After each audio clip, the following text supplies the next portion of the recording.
horrific student debt story. Could you say it, spell your name, please? Sure, sorry. Melissa Byrne, MELISSA BYRNE, and I'm with We, the 45 million. Good job, Melissa. Thank you. Good morning.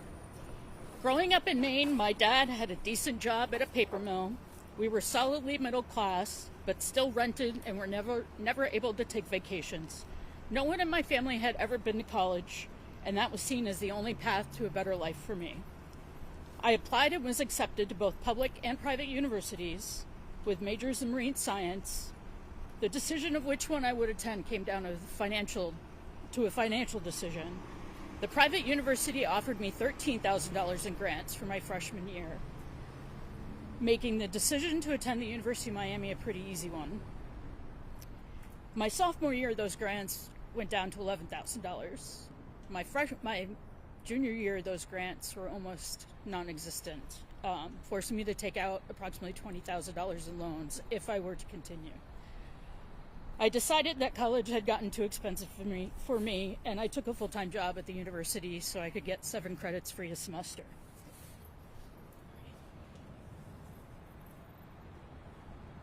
Sorry. My camera is doing something weird.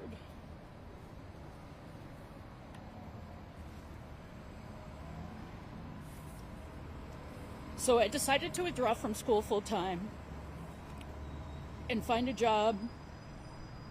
I attended night classes, and in my spare time, I was the university's stage manager for the opera theater. To get home to my apartment after rehearsals, I would have to run to the closest metro rail station before it closed at midnight. After a year of this schedule, I was burnt out. I moved back to Maine and worked night shift at a large retailer so I could get enough hours to be considered full-time.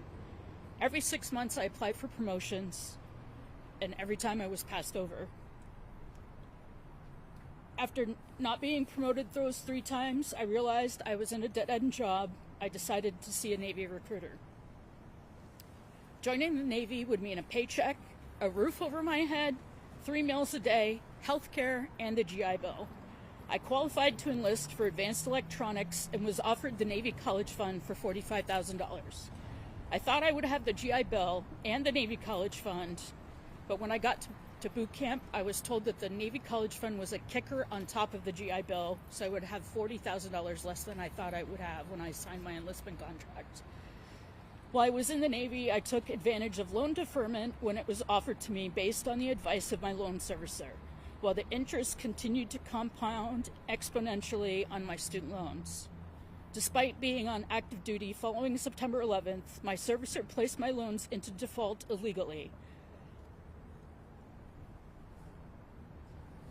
I took every free college course I could while I was in the Navy, even while my ship was on the way to the Persian Gulf in 2003 with over 10,000 Marines for the beginning of the war in Iraq.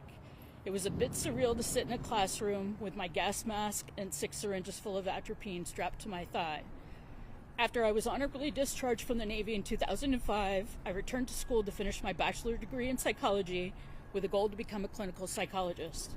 I began the PhD program in clinical psychology at the University of Indiana in 2010 while going through a divorce and raising 2 young sons by myself. I had used most of my GI Bill by then to finish my bachelor's degree, and I hesitantly accepted a large unsubsidized Stafford loan. In hindsight, I feel lucky I had to drop out of graduate school because my student loan debt could have been much, much worse. I struggled for the next 10 years trying to find gainful employment and provide for my sons. In 2021, because of COVID relief funds, the pause on student loan payments, and a great job, I was finally able to save up enough money for a down payment on a house. However, I could not qualify for a VA loan because of my defaulted student loan status, and I had to go with a higher interest rate commercial loan. Today, I am 50 years old and suffer from service-connected PTSD, chronic sinusitis, and many other issues resulting from being near toxic burn pits in Iraq. I will never let either of my sons take out loans for college because I refuse to let them experience the student debt despair that I have. My father was able to retire from that paper mill after 43 years with a good pension. I still have $140,000 in student loan debt and will likely never be able to retire. I will never understand how attorneys generals like Andrew Bailey and other partisan AGs can use their elected positions of power to actively hurt student loan borrowers like me. Student loan borrowers are Americans. We are service members and veterans. We are taxpayers and we are constituents. It is long past time that these partisan AGs stop their attacks on working families like mine. Thank you.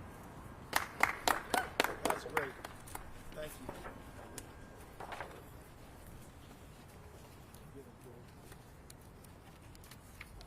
Buju, Kales Campbell, Indishnika, Skabikong, Minnesota, Makoche, Anishinaabe, Indao, Indun Jaba, Makwa, Indodem.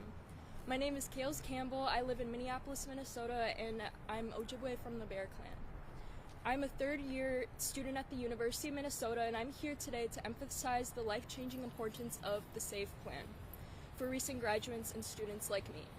Public service has been my calling since 9th grade when I watched our amazing Lieutenant Governor Peggy Flanagan become the highest-ranking Native American woman in the country. It was the first time I ever saw someone that looked like me in a position of power. I was often the only student of color in my classrooms, teachers not looking like me, and let alone having representatives in the government. But the Lieutenant Governor changed that. She's the member of the White Earth Nation, the same band as my father, and she made it. It was the first time I ever saw someone who reflected parts of my identity in government. And this was the moment I began to believe that government could be a place for people like me, and that I could make it too. And so when I graduated high school in 2022, I set off to college to prepare for a career in public service, working countless hours on several campaigns and interning in the state legislature while still going to school. Like many students, I had to take out tens of thousands of dollars in student loans and attend college. In Minnesota, 64% of students who pursue bachelor's degrees graduate with debt. On average, that debt amounts to around $32,000, and we know that people of color typically have to borrow more. Before ever getting a job, students leave college tens of thousands of dollars in the hole, which can cause significant financial hardship and dramatically impact one's life choices, particularly for low-wage workers, parenting students, and disadvantaged communities. We have less savings, own fewer homes, and 70% of us make career choices based on how much student loan debt we have acquired. Now, this may be shocking to hear, but no one enters public service because they want to get rich. We do it because we want to change the world, and the SAVE program creates a path towards public service and the opportunity to make a meaningful impact in our communities. I could pursue higher education and take out student loans knowing that after graduation, my loan payments wouldn't be astronomical. Repayments would be based on my income and therefore reflective of what I expect will be the modest initial earnings. Combined with public service loan forgiveness, SAVE makes a public service career in the sector financially viable and more inclusive and accessible for low-income students who may not have otherwise considered this path. However, due to legal change, SAVE is currently under attack. The entire student loan landscape has been turned upside down, particularly for 8 million people who have already enrolled in the SAVE program. This instability does a lot to undermine borrowers' trust, particularly for a generation of students who just lived through a FAFSA crisis, and for whom trust in institutions has dramatically waned. Uncertainty about repayment options, especially the potential elimination of SAVE, is not only stressful, it could deter students from pursuing higher education altogether, or force them to rely on private loans which are much less favorable terms. We must restore faith in our federal student loan programs. That means protecting SAVE in order to ensure that college remains accessible for students like me and future generations. Miigwech, thank you. And I actually have the honor of introducing our amazing Attorney General, Keith Ellison.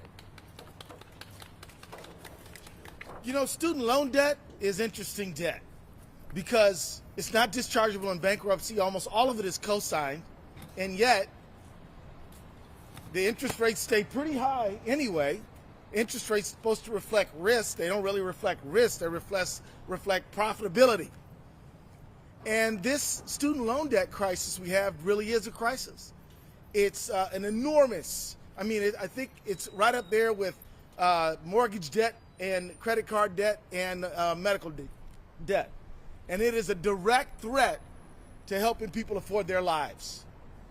Student loan debt, look, we ask people to better themselves, to pursue education, to get more education so they can make a greater contribution to themselves and their family and their community. And then what we do is say, here's a bunch of debt. Unless you happen to be rich, unless you happen to have a lot of money. And what is the number one predictor of who has student loan debt? Family income. What is the number one predictor of whether you graduate in 4 years? Family income. What's the number one predictor of whether or not you will be able to be middle class and pass on generational wealth? Oh, that's whether you get an inheritance yourself. We do not need an economic hierarchy which freezes working class people into a subordinate situation. America, we call it the land of the opportunity. The land of opportunity is what we call it. And we call it that because there is intergenerational capability and opportunity to move up. Yes, you may be from a poor family, but if you work hard and improve your skills, you can become middle class. You might even become rich. But the way this debt structure works, that is becoming an increasing impossibility. Let me tell you, in the United States, our great country, it used to really be the case that a child born to one station could graduate into another one. But we're growing to be not the land of opportunity, but the land of economic stagnation because of stuff like this. Now, the SAVE program is a modest program. It's not earth-shaking. It's not the best thing ever. It's not even the best we can do. But it's pretty good, and it helps a lot of people. Oh, and then here come these AGs who's supposed to be the people's lawyer of their state and fight tooth and nail to block opportunity. It's an embarrassment. It is wrong. And I believe that we need to stand up and call it out for what it is. These partisan AGs are not there trying to improve economic opportunity for the people who they represent. In fact, they are serving the interests of the biggest bankers in the country. That's right. Because that's the only people who make out well in this debt system that we have. I'm hoping that they lose. I'm pulling for the federal government. And I'm hoping that the judges listen and uphold this very important SAVE Act. Thank you. Good morning, everyone. Thanks all for being here. My name is Mike Dean. I'm the Executive Director of North Star Prosperity. We're working to build a more inclusive economy for all Minnesotans. We know that college is the surest path to the middle class, but for far too many Minnesotans, the cost of college comes with a debt sentence. Today we stand with the 40 million Americans who have student debt. These hardworking people, students and graduates who pursued education to build a better life for themselves and to contribute to society, they did everything they were told to do: study hard, get a degree, and give back to their communities. But now they're being caught in a broken system that burdens them with outstanding debt and unfair repayment structures. That's why President Biden created this Saving on Valuable Education plan, which more than 2,060 Minnesotans have already benefited from, saving them $14.5 million in student debt relief, which has an economic impact on these individuals and their communities. Since 2022, we have witnessed partisan attorney generals like Missouri Attorney General Bailey attacking every single attempt to provide relief to borrowers. These efforts are not about fairness or justice. They're about politics. They went as far as the Supreme Court to block a modest loan program that would relieve millions of student debt borrowers. And now they're targeting the SAVE plan, a very modest income-driven repayment plan designed to make payments affordable for borrowers. Let's be clear. Students didn't sign up for this fight. They expected upon graduation to have fair and affordable repayment plan, not to be caught in this endless legal battles driven by political agendas. A.G. Bailey and others like him are putting their partisan interests ahead of the needs of students and working families. They perpetuate a system that keeps borrowers trapped, making it harder for them to save for a home, invest in their future, and provide for their families. The court must step up and protect student loan borrowers, ensuring the SAVE plan is upheld and borrowers can repay their loans without sacrificing their financial stability. Education is meant to lift people up, not weigh them down with crushing debt. I also want to thank our Attorney General, Keith Ellison, for consistently standing up for working families. He understands that supporting borrowers is about supporting a thriving middle class, and we are grateful for his leadership. It's time to put students and working families first, not partisan politics. Thank you. I want to thank everybody for being here today, and reminder that we have people that are working to cancel student debt, and that is what the people want. It's popular. It helps families so people can, get married and have kids, buy homes, become business owners, just thrive, become artists, do what is best for themselves, because people have worked hard and parents have worked hard to raise their children so they can achieve their dreams and be in society, being good community members. And these partisan AGs are choosing, it's a cliche now, but cruelty is the point. That is what they're doing every time they file one of these lawsuits. So whether it's the case here about the very, very modest SAVE program, or it's the other cases about trying to throw out the Plan B attempt at student loan relief, which is also another important but modest program. They're going after modest programs. These aren't pie in the sky programs. These are very modest, important programs that change people's lives for the better. We've seen 5 million people get cancellation over the last 2.5 years, and people's lives are changed. Why don't we choose a path where we help out our neighbors and we ensure that everyone has a path to having a fulfilling life? We have time for a few questions, if there's any questions. Did AG Ellison, did our office, your office, file an amicus brief on this particular one? We've been very supportive of all of the student loan debt relief thing. We have our own cases. We've been supportive and have been working on debt relief on a number of fronts: student loan debt, medical debt, whatever kind of debt. And so, we're very focused on the outcome of this matter, and look forward to the outcome. Any other questions? Does anyone know what stage this case is in?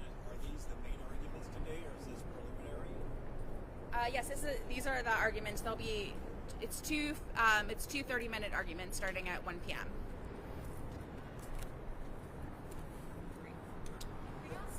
Thanks a lot, everybody. Thank you.